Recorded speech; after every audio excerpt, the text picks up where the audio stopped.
El objetivo que se propone en este diplomado es proporcionar a los participantes conocimientos teóricos y prácticos sobre el autismo y el síndrome de Down para que puedan comprender, atender y fomentar la inclusión de personas con estas condiciones en diferentes contextos. Así, para conocerlo, para comprenderlo, para atenderlo.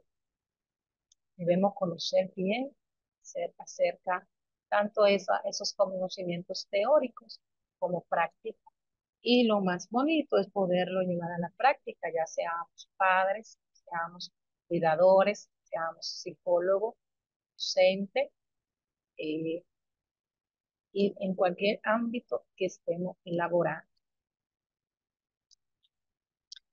Dentro de los objetivos específicos que vamos a tratar, vamos a identificar las características principales del autismo y el síndrome de Down, así como sus diferencias y similitudes. Aplicar estrategias educativas y terapéuticas basadas en evidencia para el desarrollo integral de las personas con autismo y síndrome de Down.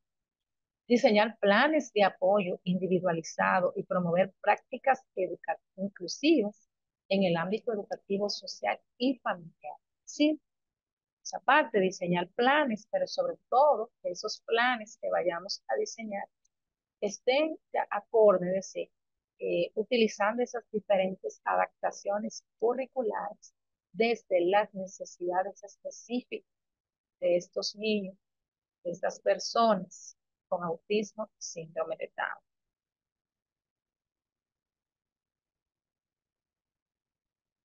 Vamos a ver un poquito acerca de los contenidos que vamos a tratar.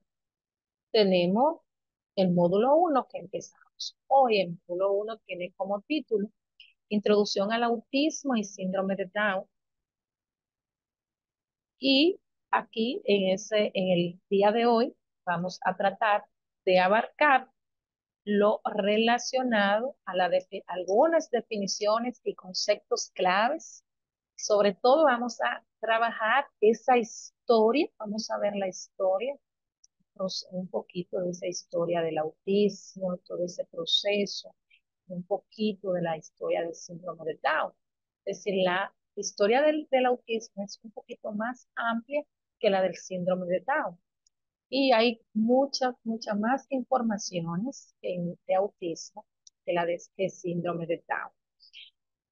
La etiología y factores asociados, diferencias y similitudes entre ambos trastornos. Hoy en la ponencia vamos a tener en el desarrollo 2 horas desde que ya iniciamos. Luego ya como son 3 horas, la próxima de la hora faltante o la media hora faltante la va a trabajar ya desde la institución el coordinador para darle todo lo concerniente al proceso, certificación y todo eso. En el mismo módulo uno también vamos a trabajar diagnóstico temprano, dependiendo hasta dónde lleguemos hoy, iniciaríamos esa parte mañana, diagnóstico temprano, indicadores y señales de alerta, sumamente importante, hacer señales de alerta, el autismo, sobre todo del autismo y así, impacto en el desarrollo infantil, importancia del diagnóstico interdisciplinario, sumamente importante ese diagnóstico que sea interdisciplinario.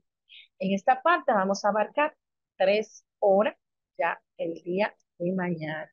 3 horas, Dios mediante. El tercer día vamos a iniciar lo que es el módulo 2, características y necesidades específicas. Acá en ese módulo 2, el tercer y cuarto día, vamos a trabajar en el tercer día características principales del trastorno del espectro autista. Y vamos a ver principales desafíos en el síndrome de Down y estrategia para comprender las necesidades individuales.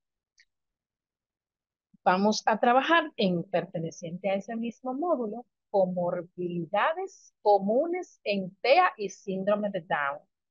Vamos a ver el lenguaje y comunicación, ahí vamos a desarrollar esa parte acerca del lenguaje, la comunicación, dificultades y potencialidades, aspectos sensoriales y conductuales. Ya en el módulo 3, el día 5 y 4, para el día 5 y 6, trabajaremos intervenciones educativas y terapéuticas. Nosotros, recordando que tiene un énfasis en el ámbito educativo, ahí vamos a trabajar estrategias pedagógicas inclusivas, técnicas de modificación de conducta, adaptaciones curriculares y ajustes razonables, terapia basada en evidencia, ABA, y vamos a ver un poquito del teaching, logopedia, programas específicos para el síndrome de Down, rol del docente y de la familia en el proceso educativo. Módulo 4, trabajaremos inclusión y participación social, concepto de inclusión, implicaciones en la vida diaria, experiencia de inclusión escolar, casos exitosos, barreras sociales y comunes, y esas barreras sociales y cómo superar esas barreras sociales. También estrategia para promover la participación social, la importancia del juego y las actividades recreativas, el trabajo en red, familia, escuela y comunidad.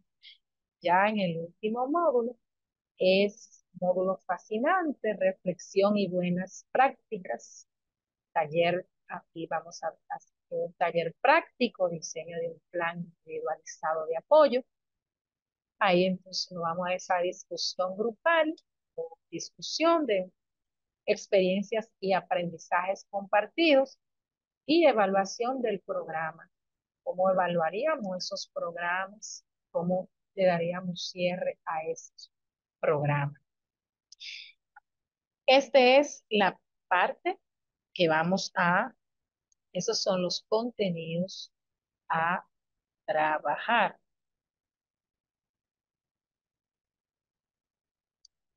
Déjame ver qué tal le parecen. Ustedes colocan en el chat.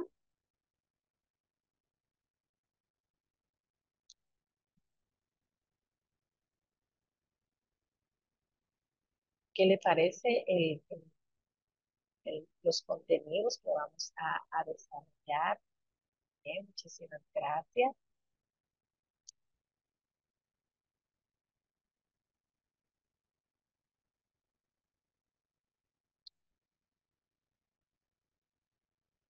Muchísimas gracias.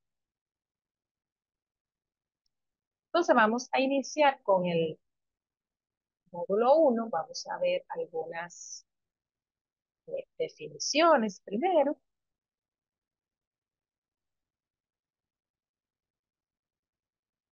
El módulo 1, que es la introducción al síndrome, al autismo y síndrome de Down.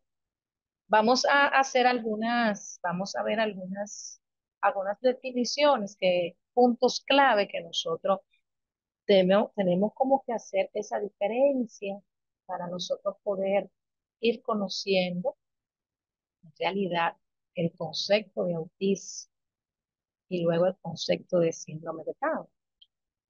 Es importante recordar que la definición de trastorno es una alteración, como aquí, es una alteración o disfunción en el funcionamiento físico, mental o emocional de una persona. El trastorno se utiliza en medicina y en psicología para describir condiciones que afectan el bienestar, la capacidad de realizar actividades normales o el equilibrio en el cuerpo o la mente.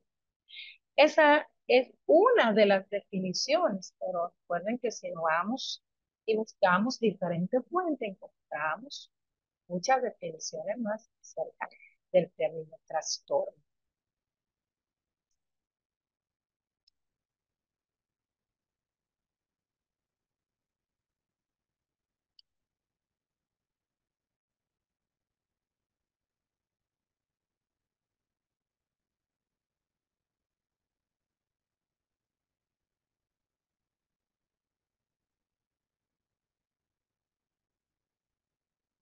Es importante nosotros reconocer que el autismo se considera un trastorno porque implica una alteración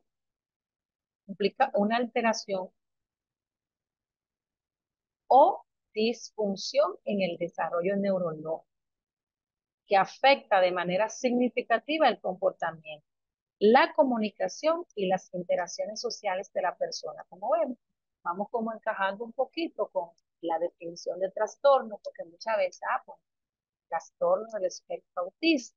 ¿Pero por qué? Es decir, vemos que, ¿por qué se considera el autismo un trastorno? Porque implica una alteración o disfunción en el desarrollo neurológico que afecta de manera significativa el comportamiento, la comunicación y las interacciones sociales de la persona. Estas características cumplen con la definición de trastorno el, al reflejar una desviación del desarrollo típico y al tener un impacto en la vida diaria del individuo.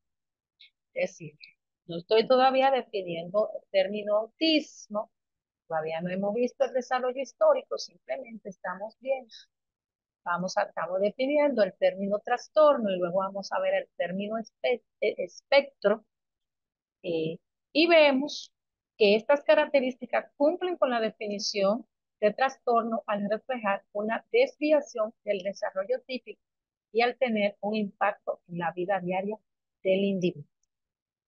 Pero vamos a ver acá más adelante cuáles son las razones por qué el autismo se clasifica como un trastorno, impacto en el desarrollo neurológico, eso en primer lugar. El autismo está asociado con diferencias en el desarrollo y funcionamiento del cerebro que afectan habilidades clave como el lenguaje, la cognición y la percepción sensorial. Afecta, segundo lugar, afecta la funcionalidad cotidiana.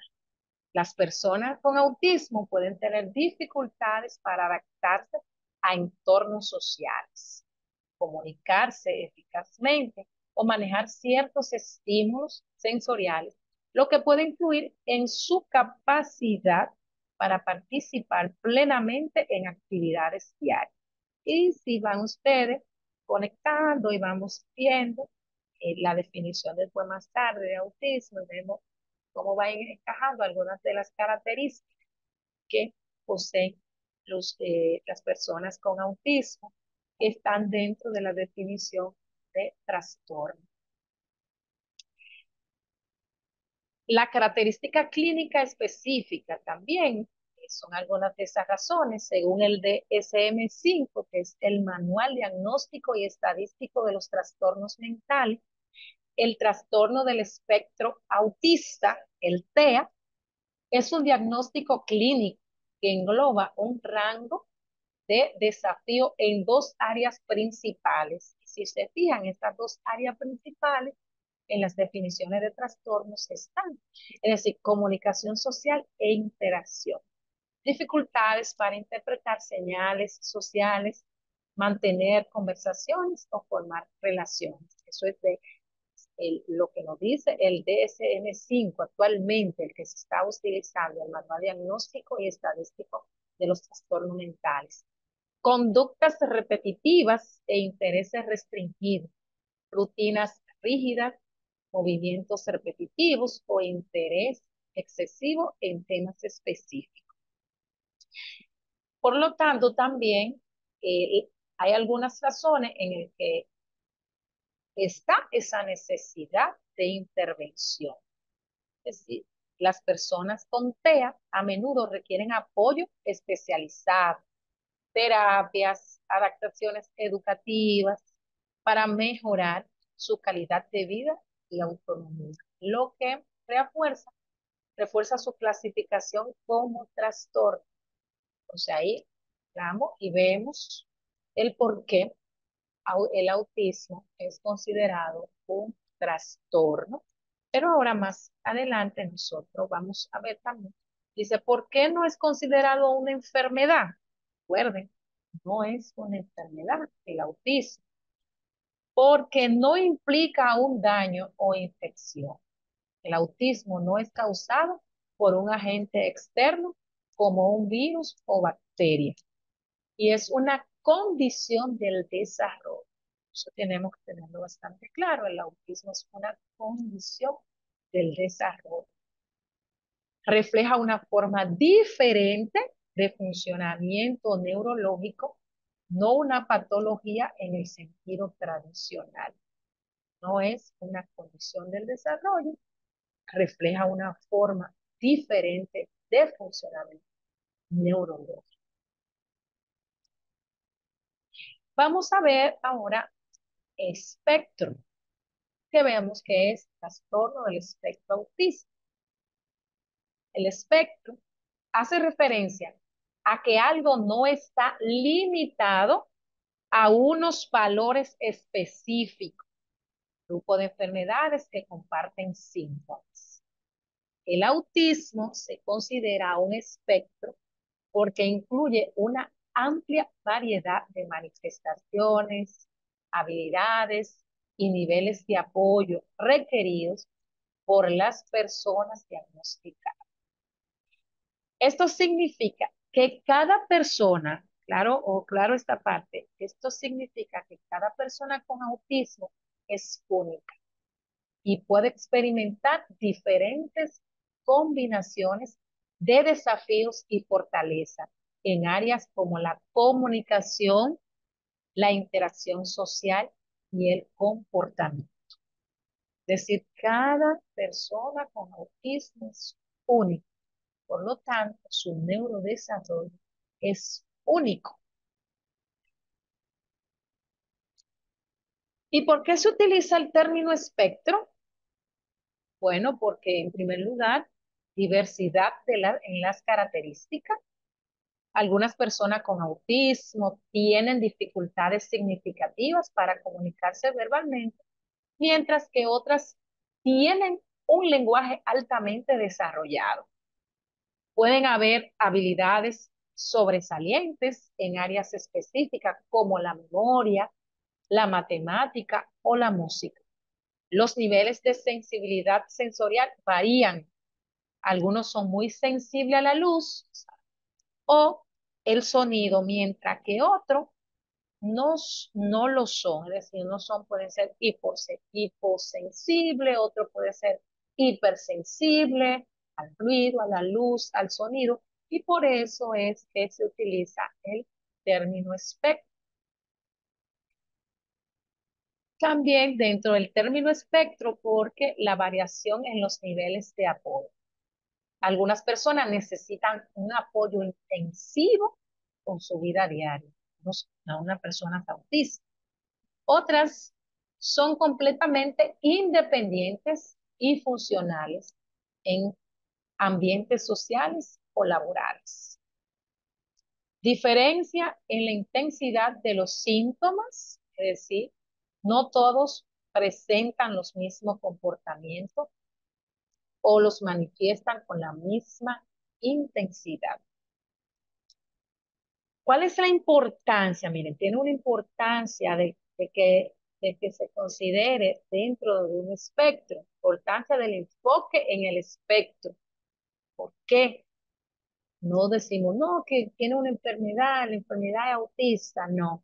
Porque está, decimos, niño está corresponde o está dentro del espectro autista, dentro del trastorno del espectro autista. Entender el autismo como un espectro ayuda, en primer lugar, a promover una atención personalizada según las necesidades individuales. Eso es importante, es decir, Cuando establecemos que el autismo está dentro de un espectro, nos ayuda. Nosotros podemos prestar atención personalizada según sean esas necesidades individuales. Evitar generalizaciones sobre las capacidades de la persona con TEA, porque vamos a ver sus diferentes estilos de aprendizaje de una forma más enfocada. Crear una sociedad más inclusiva nos ayuda a crear una sociedad más inclusiva, que es lo que, por ejemplo, es uno de mis grandes sueños, realmente la inclusión sea en todo ámbito y en todo lugar. La inclusión somos todos. La inclusión tenemos que todo de una forma u otra impulsarla en nuestros centros educativos, en nuestros hogares, en toda parte, reconociendo la diversidad dentro del espectro. Vamos a ver en el chat qué le parece lo que hemos visto.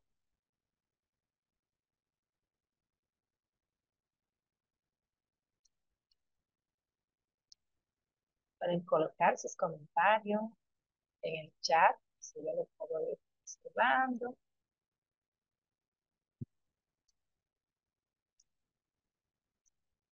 Okay, muchísimas gracias.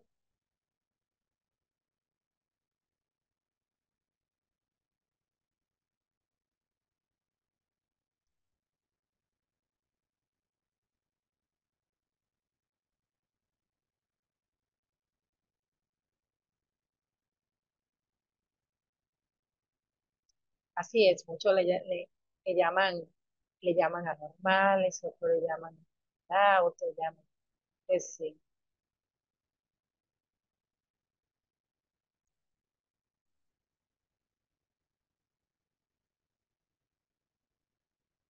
Muchísimas gracias. Entonces, pues sigo viendo. Antes de ver la historia de comenzar ese desarrollo histórico del autismo, vamos a entrar un poquito, vamos a ver qué significa síndrome. Estamos viendo si vamos a luego más tarde trabajaremos lo que es el síndrome de Down. La veremos porque así que se llama, este es el diplomado, autismo y síndrome de Down.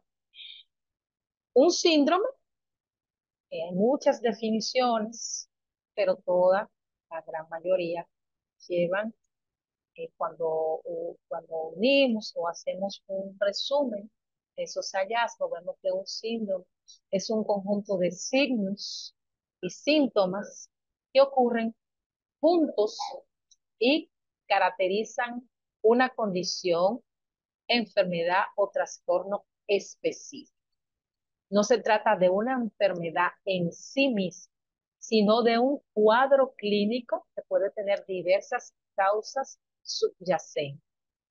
Las características principales de un síndrome, tenemos un conjunto de manifestaciones, incluyen síntomas, percepciones subjetivas del paciente como dolor y signo, evidencias objetivas observadas por el médico como fiebre, origen variado, pueden ser causados por factores genéticos, infecciosos, metabólicos, traumáticos o desconocidos. Y no siempre son específicos. Un mismo síndrome puede estar presente en diferentes enfermedades. Y es importante también recordar y ver esa definición del neurodesarrollo. El neurodesarrollo, cogido de Martínez y Matamoros, 2010. El neurodesarrollo relaciona con la maduración del sistema nervioso central y la conducta del individuo, lo que a su vez irá reflejando cambios debido al proceso de plasticidad cerebral. Es esa teoría de la plasticidad cerebral la que nos indica que nuestro cerebro, que el cerebro es altamente plástico, que es adaptable, que se puede regenerar.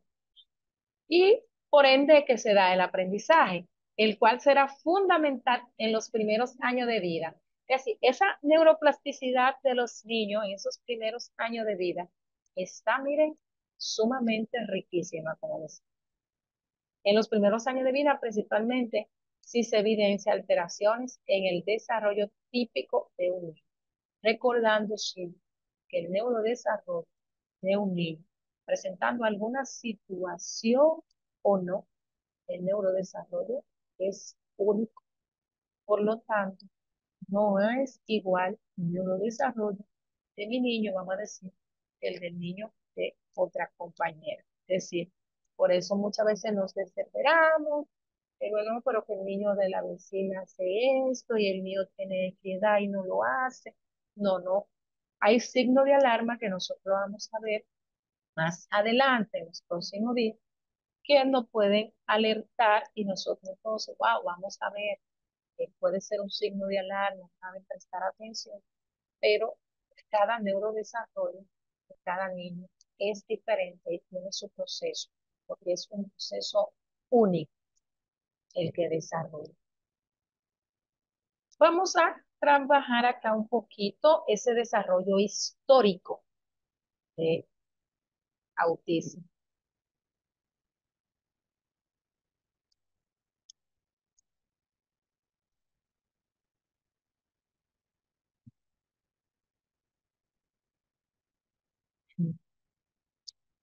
Vemos aquí el desarrollo histórico del término autismo, iniciando con Bleuler, psiquiatra. Este señor utilizó por primera vez el término autismo en el 1911. Sí, okay. En el 1911. Bleuler, este psiquiatra, enmarca el término autismo dentro de los trastornos esquizofrénicos.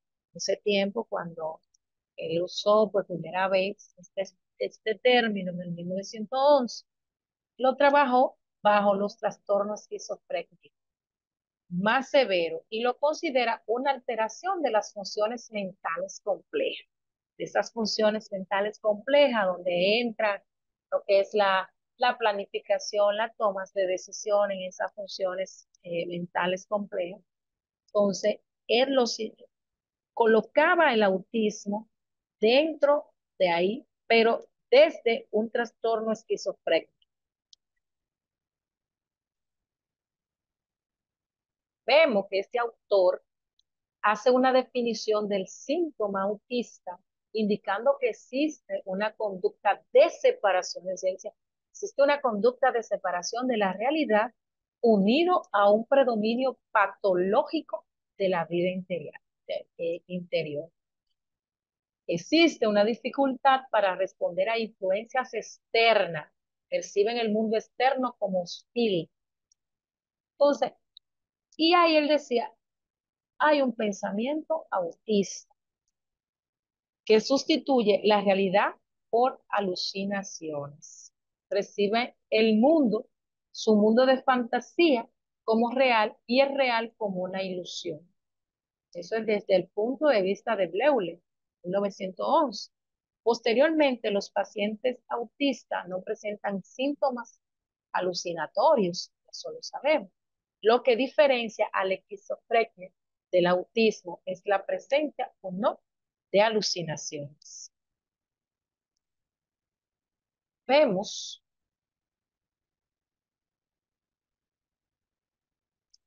que Bleuler considera que estos pacientes tenían dificultades para realizar operaciones lógicas, por eso decía unas funciones complejas mentales, y esto no le permitía establecer asociaciones apropiadas en la mente, lo que influía en la estimación poco positiva que tenían de la realidad, lo cual los llevaba a la sustitución de la realidad que experimentaban como poco satisfactoria por las fantasías, ya que éstas sí satisfacían sus necesidades efectivas, pasando así de un pensamiento lógico a un pensamiento autista. El autismo, según Bleuler, hacía referencia a una vida interior simbólica no accesible para los observadores. Por lo tanto, Bleuler consideraba que en el autismo el paciente evitaba las interacciones sociales. Pero más adelante viene Kanner, indicó que existía incapacidad para establecer estos vínculos relacionados.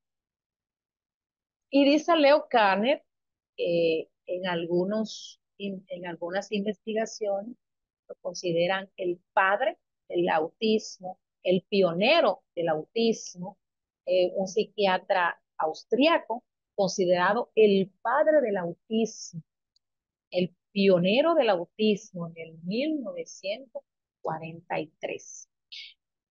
Fue catalogado como la primera referencia teórica y clínica sobre el autismo. Tras numerosos estudios, hace referencia al término autismo precoz y describe las siguientes características. Estas fueron las características que Leo Kanner describió cuando dio su definición acerca de autismo. Dijo, se produce desde el inicio de la vida. Incapacidad para relacionarse con otros. Alteraciones del lenguaje. Mutismo total, que está dentro de los trastornos del lenguaje, el mutismo total. Producción de relatos sin significado. Muchas veces niños que presentan algún mutismo y a simple vista pensamos que está presentando un autismo cuando está presentando un mutismo. Aunque en las investigaciones de Leo Kanner hay muchos niños, y en realidad hay muchos niños hoy en día con autismo que pueden presentar algún, que pueden tener algún mutismo, que pueden tener mutismo selectivo o mutismo social o mutismo subtotal. Sigue diciendo Leo Kanner, movimientos repetitivos sin finalidad específica, viven en un mundo propio, se han encerrado en sus deseos, flexibilidad conductual.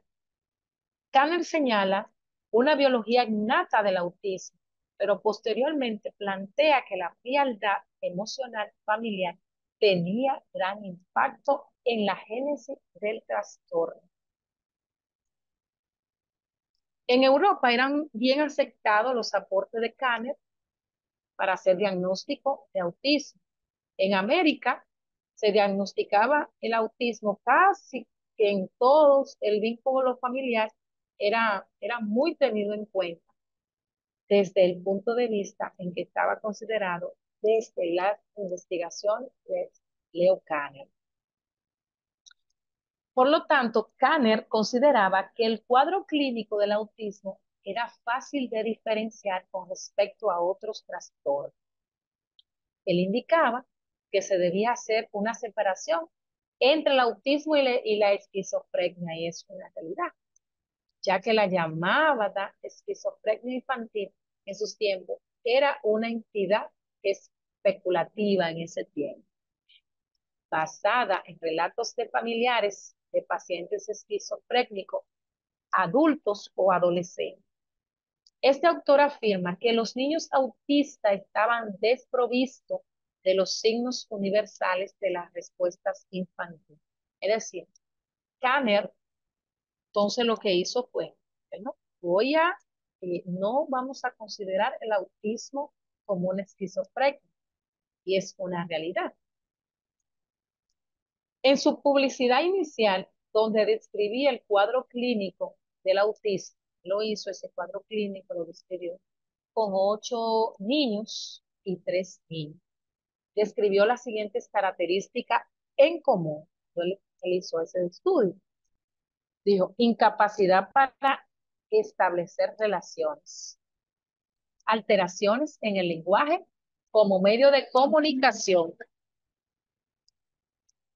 insistencia obsesiva en mantener el ambiente sin cambio,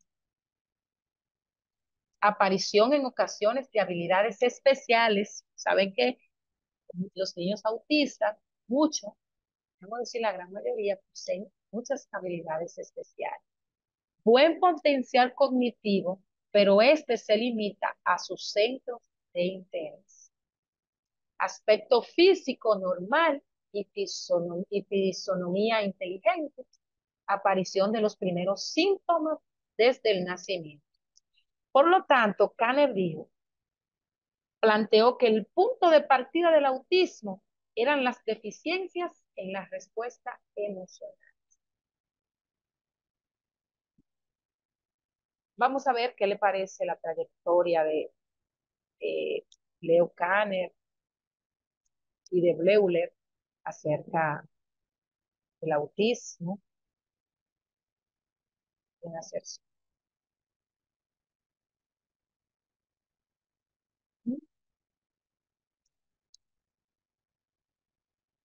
Seguimos con esa trayectoria.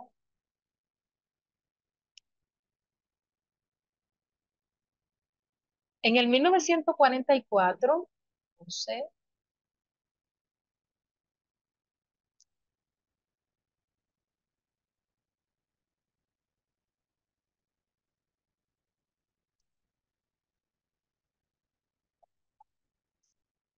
en el 1944, el pediatra austríaco Hans Asperger, conocen, si tienen ver el síndrome de Asperger, el síndrome de Asperger. Asperger escribió otro artículo titulado La psicopatía autística en la niñez. Aquí Asperger describía a un grupo de 4 niños que además de algunas de las características que ya había observado Kanner, él señalaba otras nuevas. Por ejemplo, decía, extraña pautas expresivas y comunicativas, anomalías prosódicas y pragmáticas del lenguaje, compulsividad y carácter obsesivo de pensamientos y acciones, falta de contacto ocular y problema de conducta. Decía ya Asperger.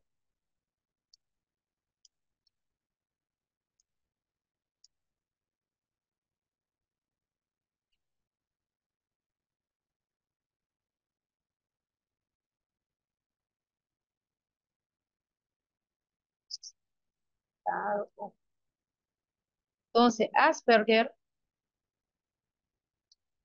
tuvo como punto de referencia 4 pacientes y esto mostraban un patrón de conducta caracterizado por, en primer lugar, en esas características que él observó, de que la conducta, falta de empatía, ingenuidad, poca habilidad para ser amigos, lenguaje pedante o repetitivo, pobre comunicación no verbal, interés desmesurado por ciertos temas, torpeza motriz y mala coordinación.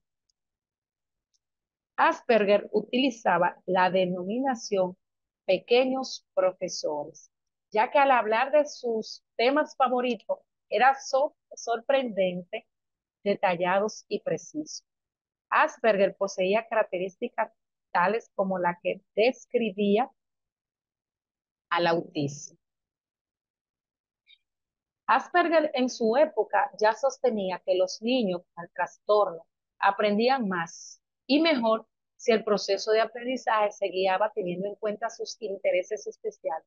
Y hoy en día vemos que es una realidad.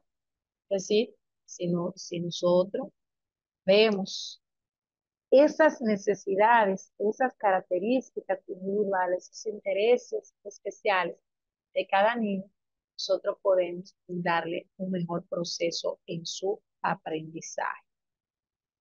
Los postulados de Asperger y de Kanner apuntaban a que el autismo incluía los siguientes rasgos.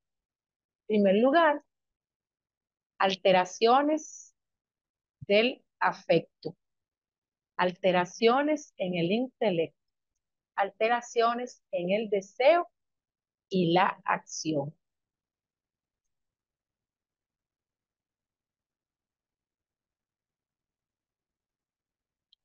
A pesar de las similitudes, ambos teóricos sostenían que su descubrimiento eran diferentes, porque Asperger indicaba que su síndrome se trataba de algo menos grave en relación con lo descrito por Kahneman. Asperger consideraba que los síntomas no eran identificables antes de los 3 años. Yo decía Kahneman. En los años 60 se emplean las características Asperger Kinder, niño de Asperger, y Carerche Kinder, niños de Kanner.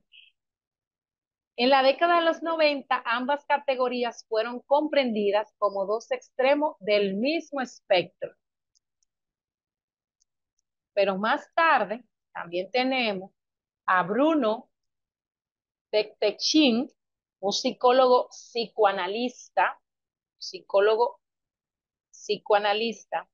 que atribuye al autismo un origen emocional y afectivo. Por eso él lo llama como madres nevera.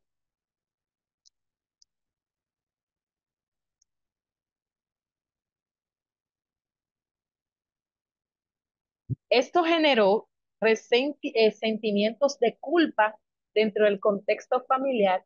Posteriormente, esta teoría fueron desmentidas, es decir, esta teoría no tuvo mucho aval. Él decía que el autismo sería una enfermedad cultural, una herramienta del espíritu para luchar contra relaciones sociales poco gratificantes, sobre todo las que se establecen con la madre desde el nacimiento. Esta visión la compartirá años después el etólogo Nico Timberlake, que en el 1983 defiende que cualquier trauma que pueda influir en la relación primaria de un niño con su madre puede ser el causante de la aparición del autismo en el individuo. Si nos fijamos y vemos, hay muchas teorías que enmarcan, que tuvieron, que fueron relevantes para llegar a lo que hoy conocemos nosotros como autismo. Y Bernard Freeland, psicólogo americano, los años 60 aproximados, plantea que el autismo puede estar relacionado con una diferencia de vitamina B2. Dio origen a las primeras hipótesis neurológicas del trastorno. Ahí empezaron esas primeras hipótesis, empezaron a ver esa parte neurológica del trastorno.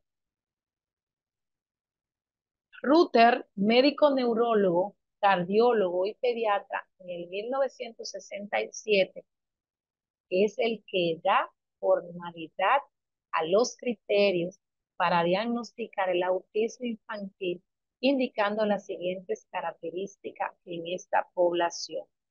Él decía,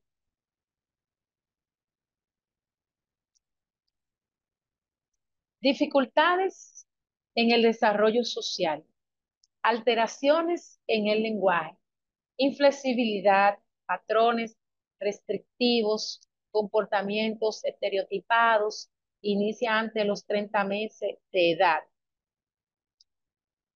Pero también en el 1979, Witt y Gould indican que el autismo es un trastorno del desarrollo con marcadas alteraciones neurobiológicas que afectan principalmente 3 áreas.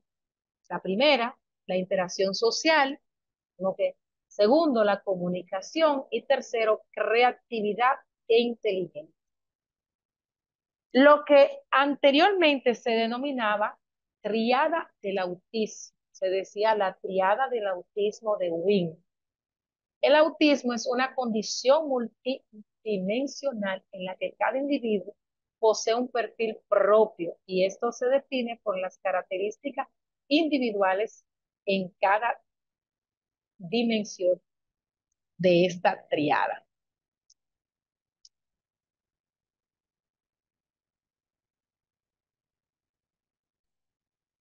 Es por eso que se empieza a denominar trastorno del espectro autista.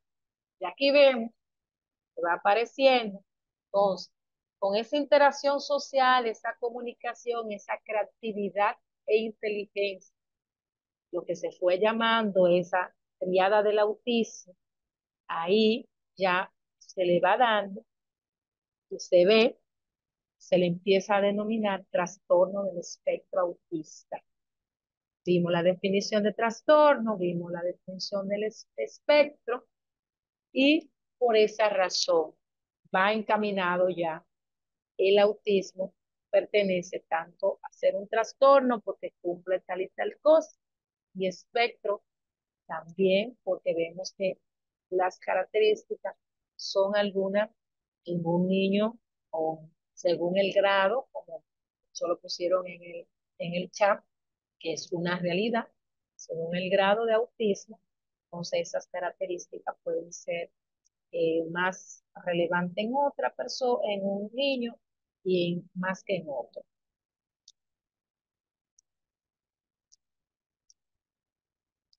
Vamos a ver que ustedes han colocado en el chat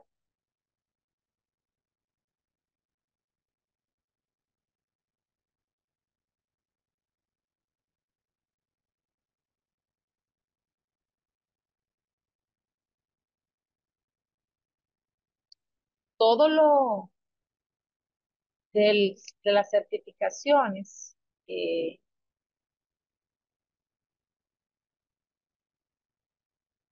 Todo lo de las certificaciones, más adelante, toda esa parte, eh, hay el coordinador se encarga de explicarle todo acerca de son, cómo se hace el pago, cómo van a ver las clases grabadas, todo eso se le explica ahorita como a las 6 hora dominicana, 6, a las 6. Ahorita se le explica toda esa parte.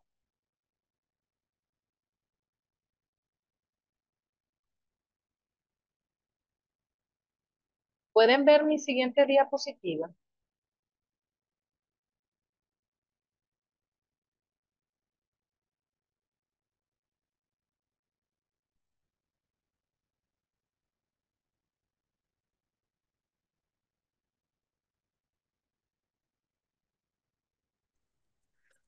Hola, profe. Hola. Profe, espere, espere, yo le doy el aviso a los alumnos que Ajá, están como sí. desesperados. Estimados, vean, yo en 20 minutos, 30 minutos que ya la docente Joana termine de dar la clase, yo ingreso para explicarles toda esa parte del certificado y el material de estudio, ¿vale? Ahorita simplemente se me concentran y le prestan mucha atención a lo que les está diciendo la docente de acuerdo a todos los temas que está abordando, ¿vale? Ustedes no se preocupen por la parte administrativa porque eso me encargo yo ahorita que ingrese, ¿vale? Media hora. Ok, Listo, profe. Gracias. ok, gracias.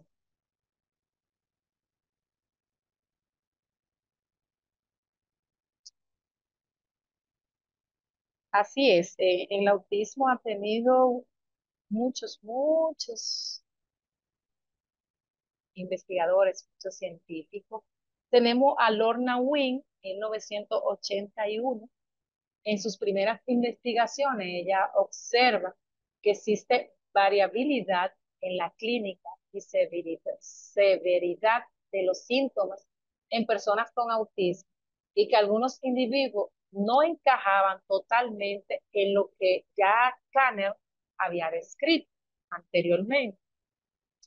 Se atribuye el término de síndrome de Asperger poco tiempo después de introducir la denominación síndrome de Asperger, introduce el concepto de TEA, concepto bajo el cual se diluye la especificidad de Asperger. Es decir,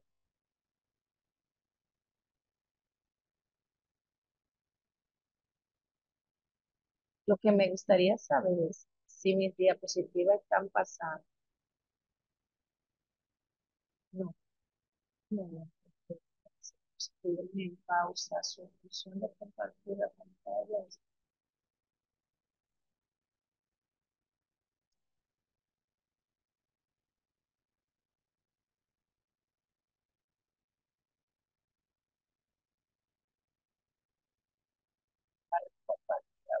Paso. ¿Qué sería lo que me pasó?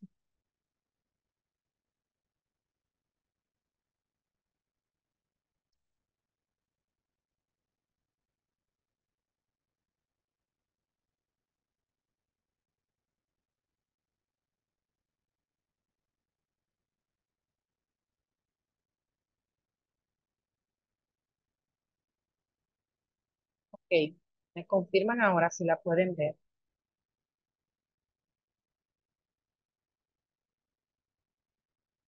¿Pueden ver la pantalla?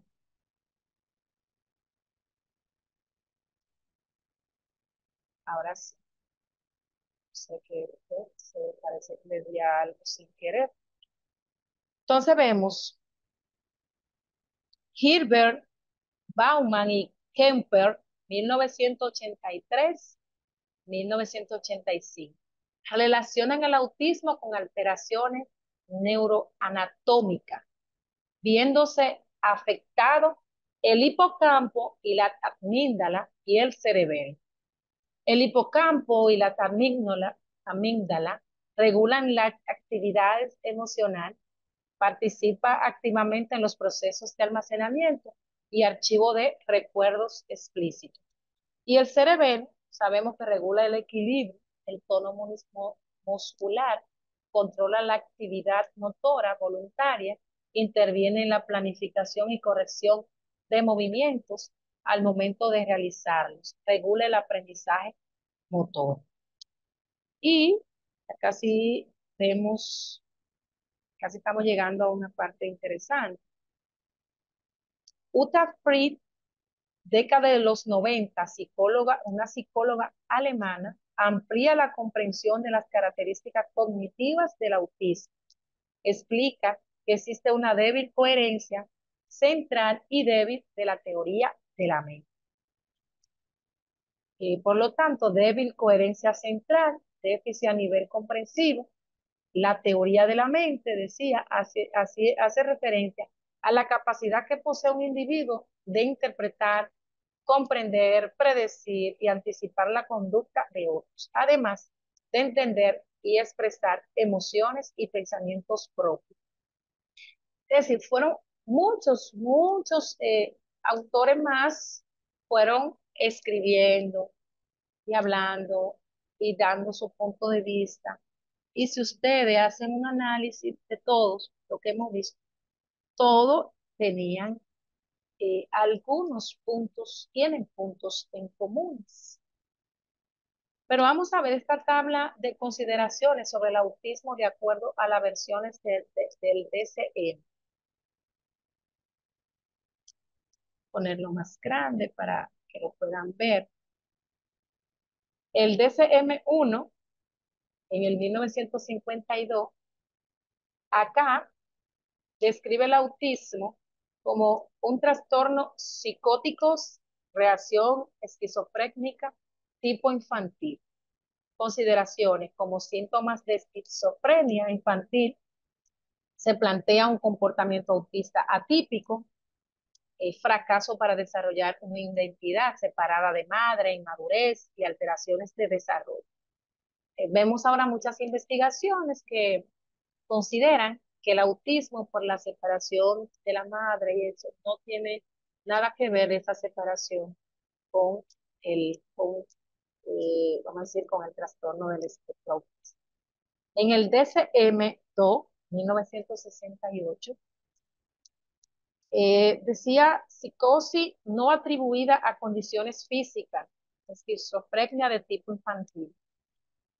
Estas alteraciones del desarrollo pueden provocar retraso mental, el cual también debe diagnosticarse. El autismo se menciona como un síntoma de esquizofrenia, no como entidad nosológica independiente. Eso era 1968. 1968. Ya en el DSM-3, 1980, era considerado como un trastorno profundo del desarrollo y se incluyen tres categorías: autismo infantil, síntomas antes de los 30 meses de edad. El segundo, trastorno generalizado del desarrollo del inicio en la infancia, posterior a los 30 meses. Y en tercer lugar, el trastorno generalizado del desarrollo atípico. Cada uno de estos dos variantes, síndrome completo presente o tipo residual. Se menciona por primera vez el autismo como una categoría diagnosticada en el DSM-3 en el 1990. Ya el autismo ahí se menciona como una categoría diagnosticada ligada a la infancia y adicionalmente se comienza a considerar como un trastorno del desarrollo, ya en el DSM-3. En el DSM-3, parte R, ahí es considerado trastornos generalizados del desarrollo. Se reorganizaron en solo dos subtipos, lo que vimos anteriormente, que eran tres.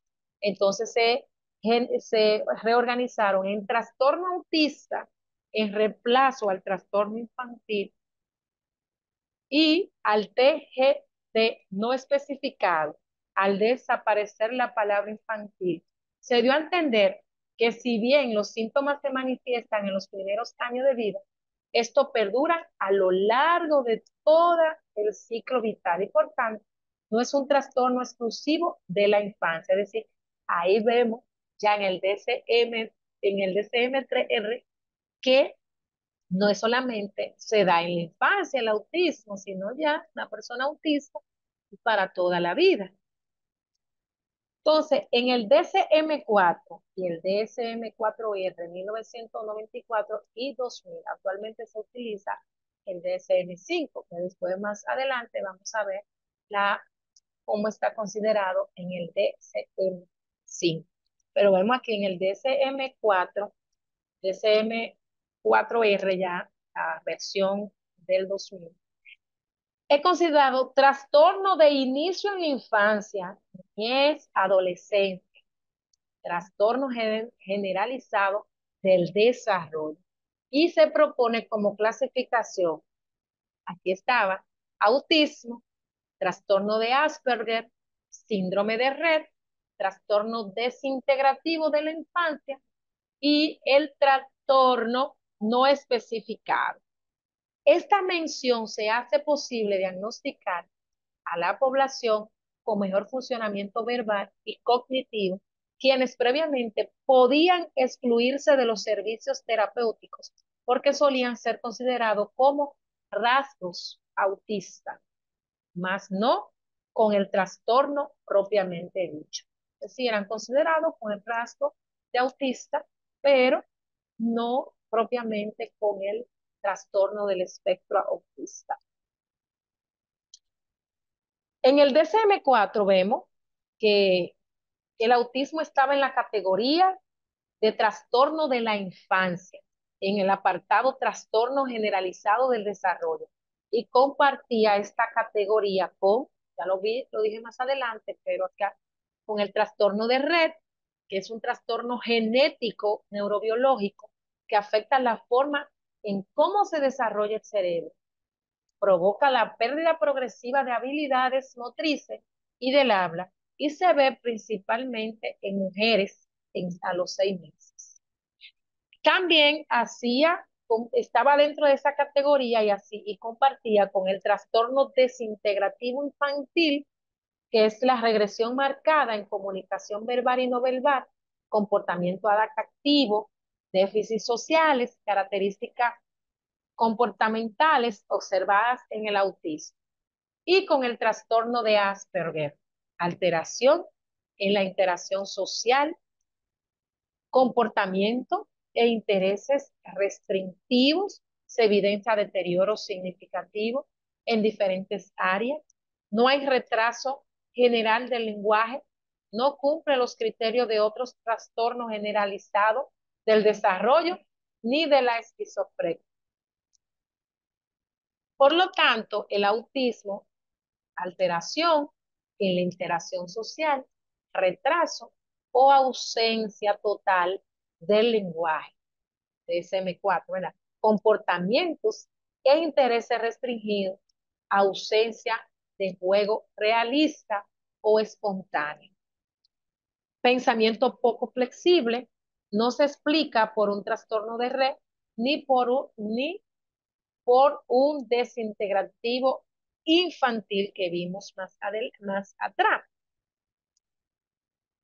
Y como vimos, el trastorno generalizado del desarrollo no especificado, que también hacían, eh, estaban dentro de esa, también estaban dentro de esa categoría, se utiliza cuando existe una alteración grave en el desarrollo, alteración social, habilidades de comunicación. Esto incluye autismo atípico, edad del inicio posterior. Las categorías de autismo, Asperger y trastorno generalizado del desarrollo no especificado comprenden lo que ahora se conoce como trastorno del espectro autista.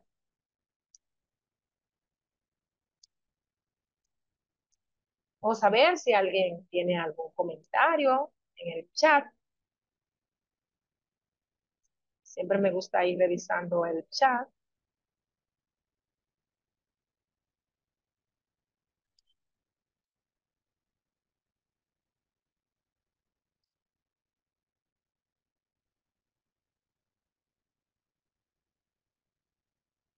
No, después más adelante vamos a ver que el autismo no es hereditario. Hay muchas investigaciones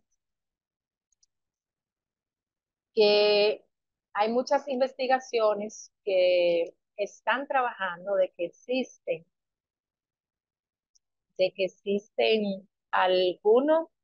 eh, algunos estudios de que sí hay algunos genes. Pues vamos a ver un poquito de esa parte más en transcurso del diplomado. Sí hay algunos genes que, según algunas investigaciones, sí están interfiriendo en lo que es el autismo. El síndrome de Asperger y el autismo no son, no es lo mismo. Pues más adelante también veremos más profundo cada una de esas partes. Sí, así es. Muchas veces los padres de familia no aceptan que son niños autistas, por eso es que cuando se inician las terapias, lo primero es esa concientización, esta parte se inicia siempre con los padres, eh, saber reconocer, explicarle todo. Ese es uno de los problemas que pasamos más en los centros educativos.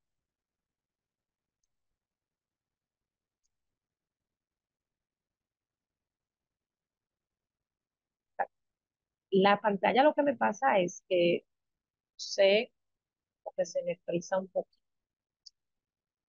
Y ya para culminar con la historia, culmina con una definición de TEA, trastorno del espectro autista, para empezar un poquito de la historia de síndrome de Down. Eh, Casi ya, creo que en unos 15 minutos, entra nuestro coordinador. Entonces, ya para culminar con la historia de TEA, vemos que deficiencia en la comunicación e interacción social, comportamientos e intereses restringidos. Los síntomas deben estar presentes en las primeras fases del desarrollo. Los síntomas causan deterioro clínicamente significativo en diferentes contextos. Entonces, vamos a ver, pasa que cuando pongo la pantalla en grande, no sé qué me está pasando, entonces no me quiere pasar las diapositivas. Vamos a ver un poquito a lo que llegue el turno de nuestro coordinador, vamos a ver un poquito de la historia del síndrome de Down.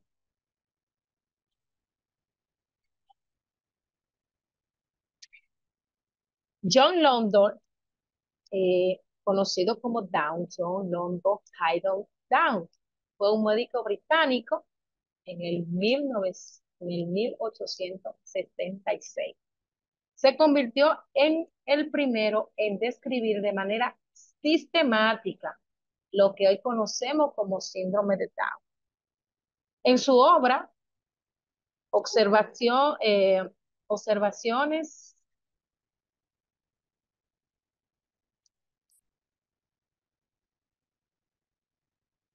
en su obra,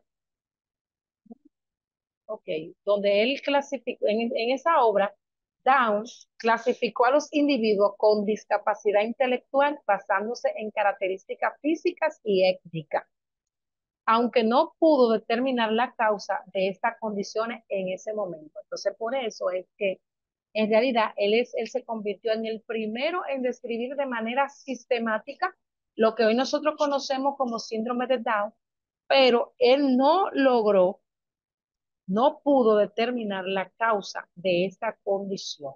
Después entonces vemos, más adelante, vemos que el término síndrome de Down se hizo popular posteriormente y se asocia con la descripción de Down, es decir, hubo una asociación con lo que ya él había descrito y quien observó similitudes físicas en un grupo específico de personas. Sin embargo, su clasificación inicial fue influenciada por concepciones erróneas de la época en ese tiempo, que vinculaban estas características con rasgos étnicos y raciales. Casi un siglo después, en el 1958, viene el genetista francés Jérôme y realizó un descubrimiento fundamental al identificar que el síndrome de Down es causado por una alteración cromosómica, especialmente la trisomía del cromosoma 21. Es decir, esos, esos estudios que hizo Down, no, que hizo Down en ese tiempo, él hizo como ese descubrimiento, esa parte sistemática y así, pero no eran aceptadas ya por motivo de, de, de algunas, decir, algunas características raciales, pero ya en el 1958, ya entonces ahí comienza eh, Gerald a darle realmente una definición relacionada con esa alteración cromosómica, muy especialmente la trisomía del cromosoma 21. Después, hay una parte de nuestro módulo que tenemos cuando vayamos a trabajar los genes, que tenemos que trabajar antes de los cromosomas y así sucesivamente, para poder ver un poquito de algunos de esos genes que actualmente están ligados a estos dos síntomas o a estas dos situaciones, todo trastorno, recordando que en el autismo simplemente todavía están como investigaciones. El síndrome de Down es un trastorno genético causado por la presencia de una copia extra del cromosoma 21 o una parte del mismo, en vez de los habituales, trisomía del par 21, caracterizado por la presencia de un grado variable de retraso mental y unos rasgos físicos peculiares que le dan un aspecto reconocible. Es la causa más frecuente de discapacidad psíquica congénita. Nosotros a simple vista podemos ver algunos síntomas o algunas características. Por ejemplo, aquí vemos la causa principal del síndrome de Down es un error aleatorio durante la división celular, conocido como la no disyunción, que resulta en un una copia adicional del cromosoma 21. Este fenómeno puede ocurrir tanto en el óvulo como en el espermatozoide, aunque en más del 90% de los casos la copia extra proviene del óvulo materno.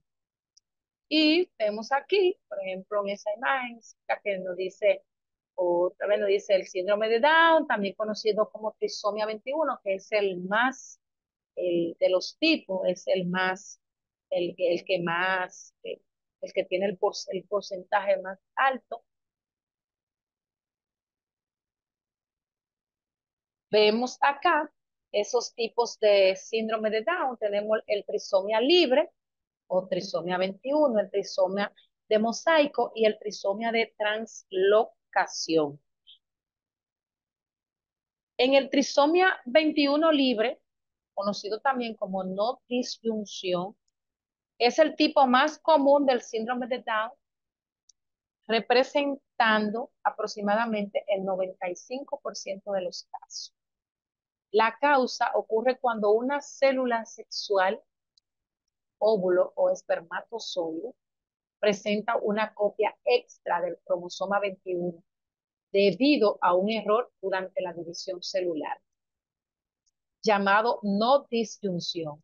Como resultado, al unirse el óvulo y el espermatozoide, el embrión tiene 3 copias de cromosoma 21 en lugar de las 2 habituales en todas las células del cuerpo. Característica, podemos ver las personas con trisomía 21 libre tienen características de síndrome de Down en todas sus células. Este tipo no es hereditario, la trisomía 21, sino que está relacionado principalmente con la edad materna. Cuando dice la edad materna, es decir, que la edad de la madre interviene mucho, es una de las causas para, eh, para que un niño pueda nacer con síndrome de Down, sobre todo con la trisomía 21 a partir de los 40 y pico, por ahí.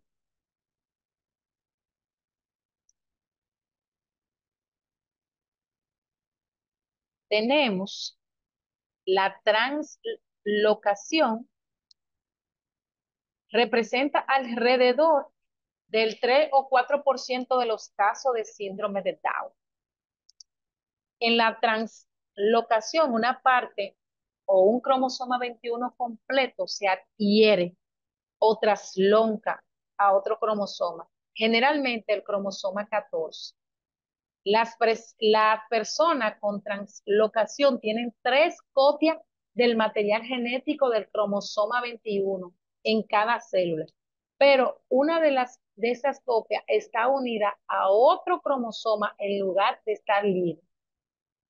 Este tipo de síndrome puede ser hereditario si uno de los padres es portador de una translocación equilibrada, aunque no presente síntomas, puede transmitirla a sus hijos.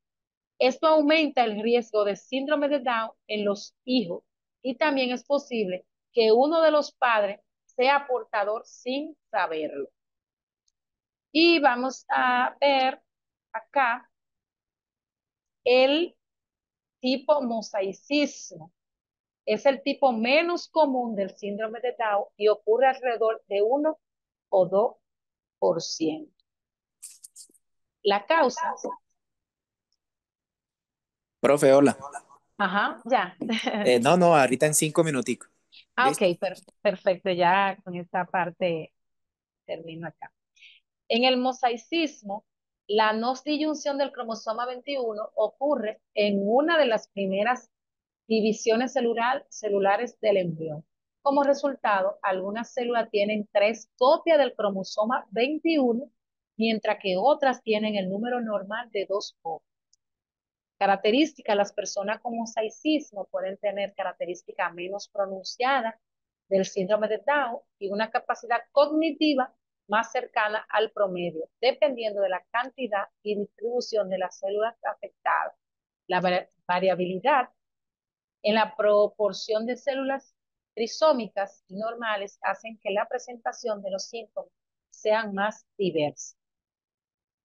Aquí vemos algunos rasgos físicos peculiares: la hipotamia, muscular generalizada, discapacidad cognitiva y retraso en el crecimiento. Y vemos aquí la cabecita, ¿no es la franquicefalia? Alguna vez la cabeza un poquito más grande, microcefalia, un poquito más, la cabeza un poquito pequeña, hueso occipital plano, cabello lacio y fino, y algunas descripciones: ojos colocados en forma oblicua y están más distantes uno de otro, o las orejas son más pequeñas y a veces no están presentes en el lóbulo de la oreja. La nariz es frecuente que exista hundimiento en la nariz, es a menudo respingada.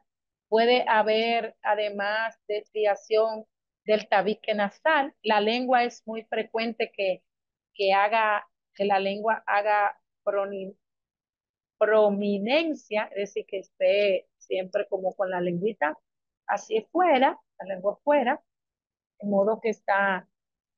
También tenemos acá la piel más gruesa y poco elástica. El abdomen en niños menores de 1 año es agrandado y descendido. Genitales en los niños, el pene es más pequeño, y en las niñas pequeñas los labios mayores pueden ser de mayor tamaño. Extremidades inferiores sensiblemente acortadas, manos, hueso un 15% más pequeño, cortos y anchos, el cuello corto y ancho, y los cabellos finos y poco abundantes. Bueno, hasta aquí es el material de mi parte hoy. Ya a partir de mañana ya estaremos viendo los siguientes temas correspondientes, y a partir de mañana veremos. Ujú. Hola, profe, Oh, ya yo estoy en sala, ¿yo? ok, perfecto, ya lo dejo a usted. ¿Cómo le fue? ¿Cómo le fue? Cuéntame. Bien, todo bien, gracias a Bien, Dios. ok. Listo, profe. Entonces mañana la segunda clase a la misma hora. Ajá, sí, Listo. mañana Entonces, tenemos 3 horas. eso. Ya mañana jornada completa. Sí, perfecto. Listo, profe. Entonces yo me quedo con los alumnos. Ya usted puede descansar. Muchísimas gracias, fue un placer. Nos vemos.